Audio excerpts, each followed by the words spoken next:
Go 1, 2, 3, 4, 5, 6, 7, 8, 9, 0, star. Tēnā koutou katoa. I te pua hau i te maru o Maunga Taniwha, i te taha o te awa o Oruru, i te rohe a iwi a Ngāti Kahu, no Ingarangi me Wera o Kutupuna. Kei te noho a hau a Naenei i te taha o te moana o Waitemataha. E mihi ana ki ngā tohu o nehe o Tāmaki Makaurau e noho nei au. Ko Briar tōku ingoa. E mahi ana au hei Senior Interpretive Planner ki Tāmaki Paengahira. Kia ora, my name is Briar Davies. I'm currently the Senior Interpretive Planner at Tāmaki Paengahira, Auckland Museum. However, when we were working on this project, I was a digital producer, so I'll be speaking to you today with my digital hat on. Firstly, I'd like to mihi to the hard work of the core internal digital team on the project. Guy and Anne, Louise Langdon, Liam Brown, Ed Waka and Rob Boyd. I'd also like to acknowledge Greg Moore from who was the digital vendor we worked with on Raro Mai, Living City. Tēnā koutou katoa, ko taranaki te maunga a rau nei taku nākau, ko hoa toke te awa e mahia nei aku mā harahara. I whānau mai au ki ngā motu, ka tipu ake au ki te whanganui atara. E noho ana au ki te tātua riu ki uta inaia nei. E mihi ana ki ngā tohu o nehe o Tāmaki Makaurau e noho nei au. Ko Lizzie Wratislav toko ingoa. E mahi ana au hei Interpretive Planning and Development Manager ki Tāmaki Paengahira. Kia ora, I'm Lizzie Wratislav. I currently manage the interpretive planning team within the exhibitions department at Auckland Museum. I was the interpretive lead for Auckland Museum's Tamaki Hiringa Waka Stories of Auckland, a suite of 4 long-term galleries opened in March last year. Like Briar, I also need to acknowledge the mahi of my former colleagues, many of whom contributed to this project. In particular, I'd like to mention Ben Bradford and Rebecca Lau, who led the concept and content development for what we'll be sharing with you today. This is Raro Mai, Living City, a project born out of Auckland Museum's Gallery Renewal Program and developed as part of Tamaki Hiringa Waka, Stories of Auckland. These galleries all set out to share the diverse stories of the people and places that make up Tāmaki Makaurau, Auckland. While 3 of the 4 galleries take more of a traditional museological approach, Raro Mai dedicates an entire gallery to data as a creative storytelling medium. This was a first for Auckland Museum. Raro Mai also sets itself apart in look and feel, creating a distinctively different experience environment for visitors to gain insights into who we are as Aucklanders and the places we inhabit. The vision was to create an experience that could take data from an analytical, inaccessible, and dare I say, boring space to something cultural and experiential. We wanted to create data visualizations that could physically affect and imaginatively immerse our visitors. Developing the brief for Raro Mai was a challenge. It was drawn out over a much longer period than usual for us, and as a result passed through a number of different hands, each successive interpretive planner grappling with how to break down the barriers to engage with data when those barriers were very much present for us too. The target audience for Tāmaki Hiringa Waka, including Raro Mai, Living City, was Auckland families with children aged 7 to 12 years. Focusing in on this audience meant that we knew we needed to create a dynamic experience, one that would be welcoming for intergenerational groups, intuitive, easy to understand, and with multiple ways into the content. We knew the content needed to be well scaffolded with clear framing and a narrative flow that could facilitate moments of shared attention for our family audiences. The team landed on these learning objectives, which guided the development of content and interpretation for the gallery. Visitors will understand that what they are seeing has been created from data, feel connected to Tāmaki through data, gain insights on people and place, and be delighted by the immersive experience. I'll now hand over to Briar, who will take you through what makes up the Raro Mai experience.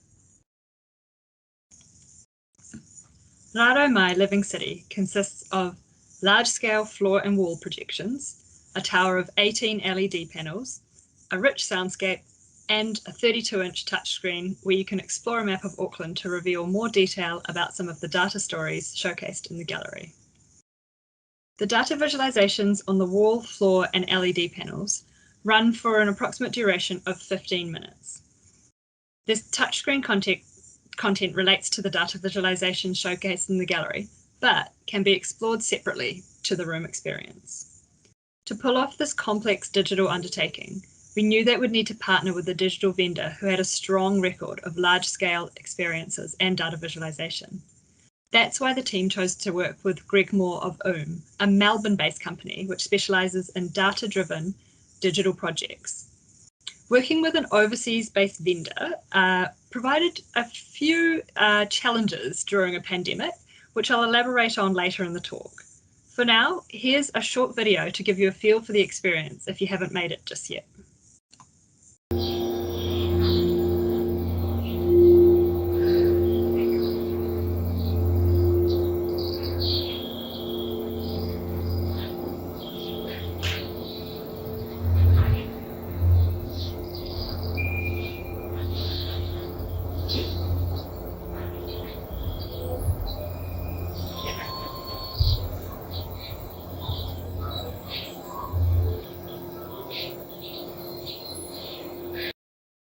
Selecting content and determining stories for this experience was a big task.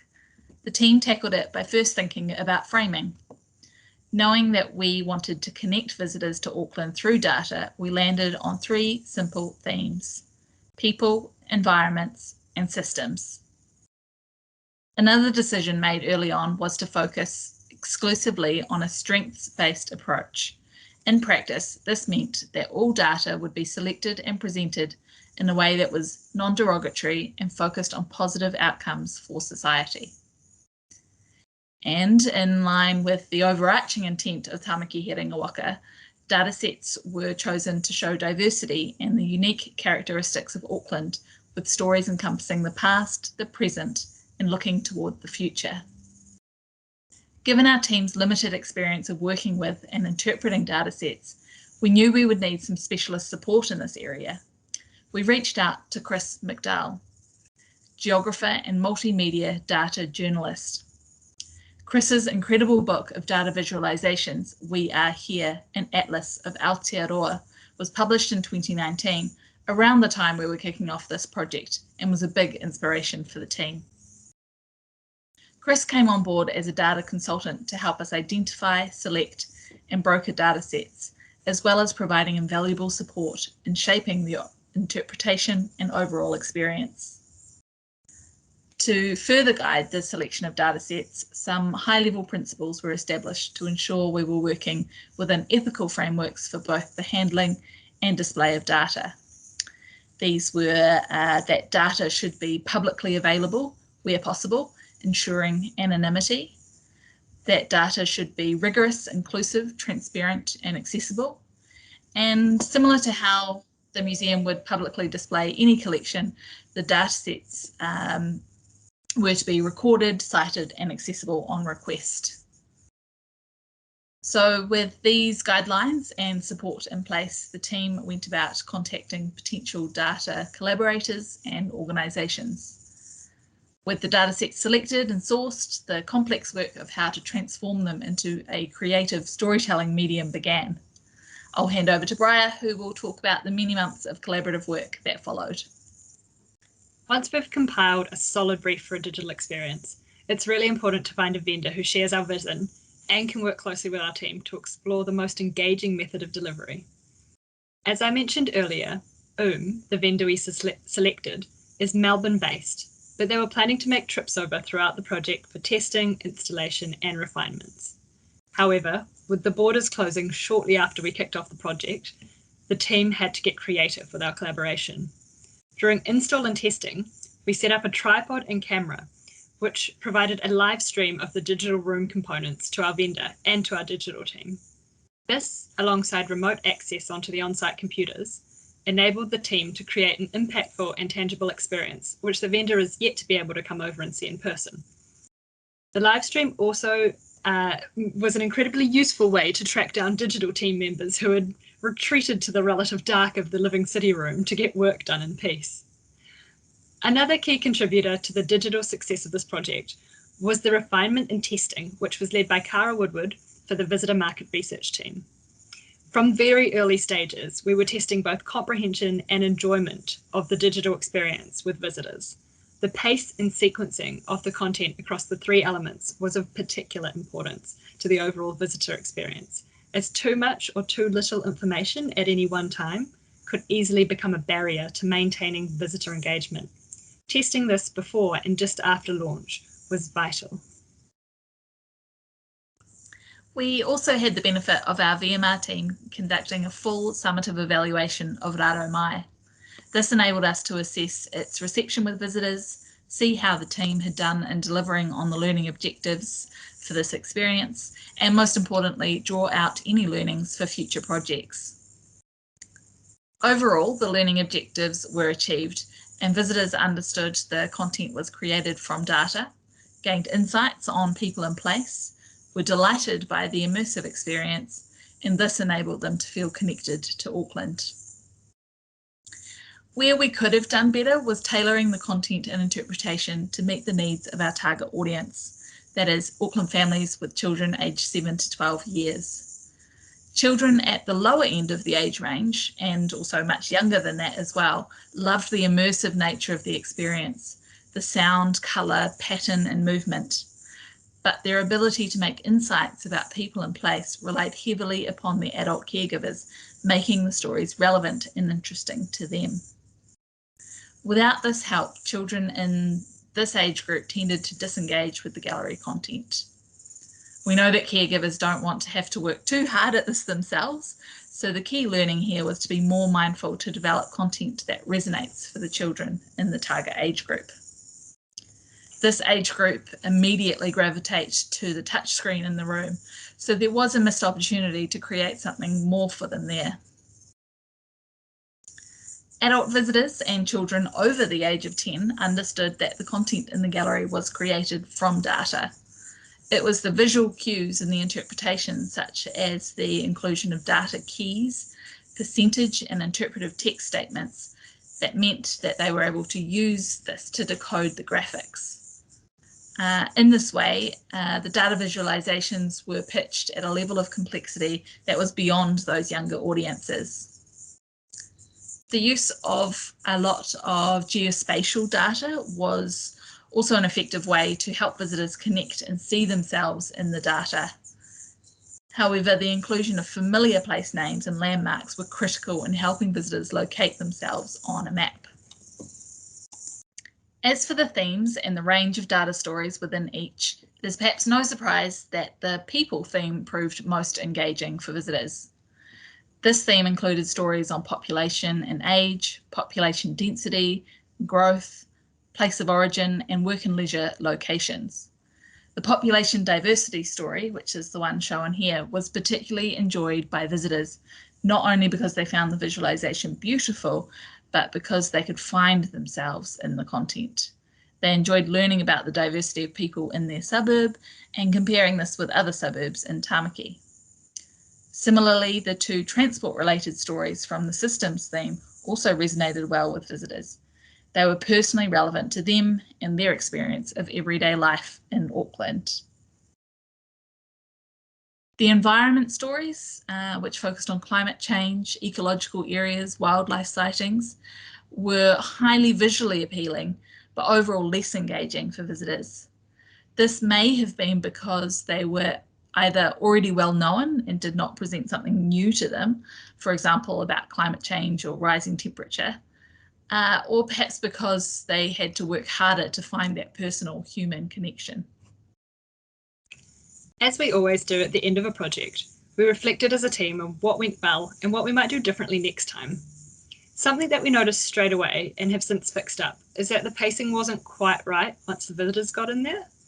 We closed up a couple of gaps and made some adjustments, and now it's feeling engaging the whole way through.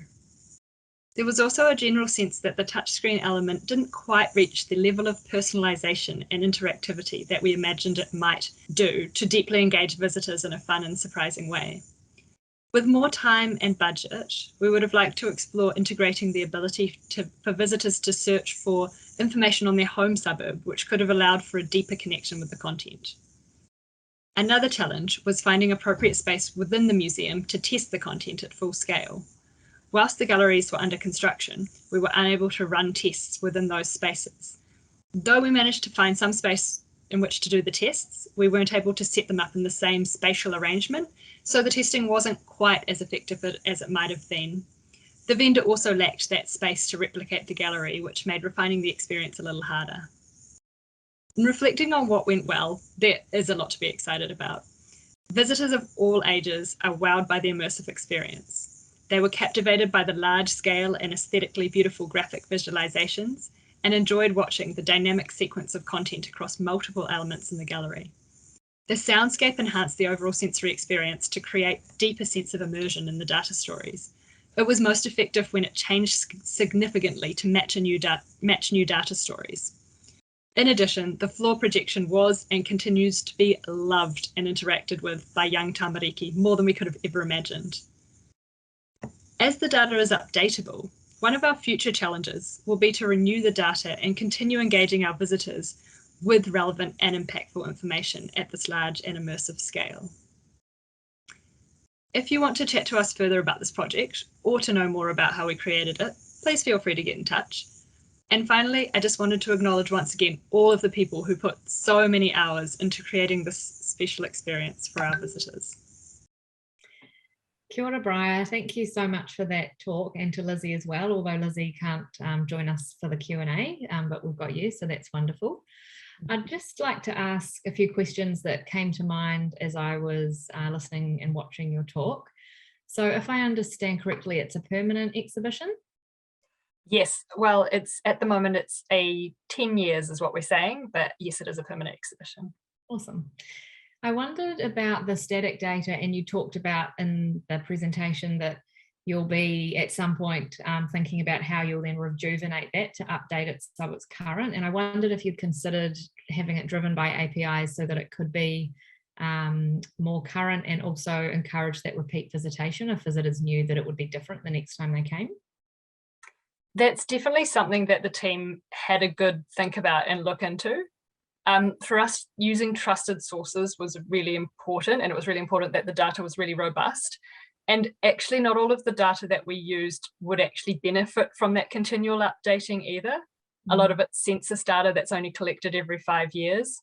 And for example, the traffic data, we wanted to use a day of a typical pre-COVID day. So live data at the time wouldn't have been quite right. But I mean, essentially the team made the decision that for technical reasons as well, the data was coming in lots of various formats. We had to do a bit of cleaning up of it at times, and it was relabeling things, not modifying the data, but just making sure it was coming out correctly and displaying in a way that could be read. Because of that and risks of API interruptions or changes with the servers, and because we're interpreting that data as well, we've got a few labels and sort of prompts that help the audience to understand that data. For sort of those reasons put together, we wanted it to be not live, but definitely updatable. That makes sense, thank you. And then it was interesting hearing you say about the visitors loving particularly the areas where they saw themselves in, because we have definitely found that at ACME previous exhibitions and with our new permanent exhibition. And I just wondered if that was a surprise and whether you might change things going forward or have more of a focus on that for future exhibitions. It was definitely something that was top of mind for us throughout the project and underpinning our take on things. And perhaps looking back, there were a couple of different data sets and environment, for example, that could have reflected that connection to humans a little stronger so that people could connect to it. And as I briefly touched on in the talk, with that digital screen, there was an initial ambition to make that a little more modifiable so that people could find their home suburb and have sort of a hyper-local example to give them that local before they go wider city and more global. In an earlier temporary exhibition, Are We There Yet?, we had explored some non-digital data viz, which also showed that visitors got that really great engagement when they were able to clearly see themselves in the data. So we knew that was something we were striving for, and it's reflected in that second learning objective, feeling connected through the data, but definitely having seen people using it and being in that room, it's something that we'll probably put more of an explicit focus on in the future. Yeah, it was just wonderful to see the photos and things of people in the space. It looks stunning. I also wondered, you mentioned about the visitor research before you launched and then also doing it after. I wondered if there were some specific things you'd like to highlight that you learned and changed in that process? I think the key thing that we learned during the process from that visitor research was pacing. We were really using that visitor research and those observations and chats with visitors as we worked through about the pacing and how much data they could take in at once, where we needed to put in sort of breaks for them to digest and sort of see something a little more visual. So that really shaped the whole experience. And then basically once we had launched, we looked at it again and realized that actually there were a few parts where a particular element went blank for a while. We were doing that as part of sort of letting people look at another part. But we found we needed to actually close those gaps up a little bit because people could handle there being something on most of the surfaces at most times. So that was really helpful to have that during and after, just refining that and tweaking that. And then one of the subjects of the formative evaluation was understanding whether visitors were able to recognise a map of Auckland and the different parts of a map of Auckland. And it was quite clear that they needed place names and sufficient labels for this. So that's something that we updated, even though there's that bit of a temptation to sort of keep it clean and beautiful and designery, we still really needed to get that information in there for our visitors. And we made it look good, I think, in the end, having both there, but it was just a little bit of something that we needed to work on for a while. Cool, that's great to know. And are there things going into the next exhibition that you curate? I know that you've in the past been in the digital team and now you're in the interpretation team.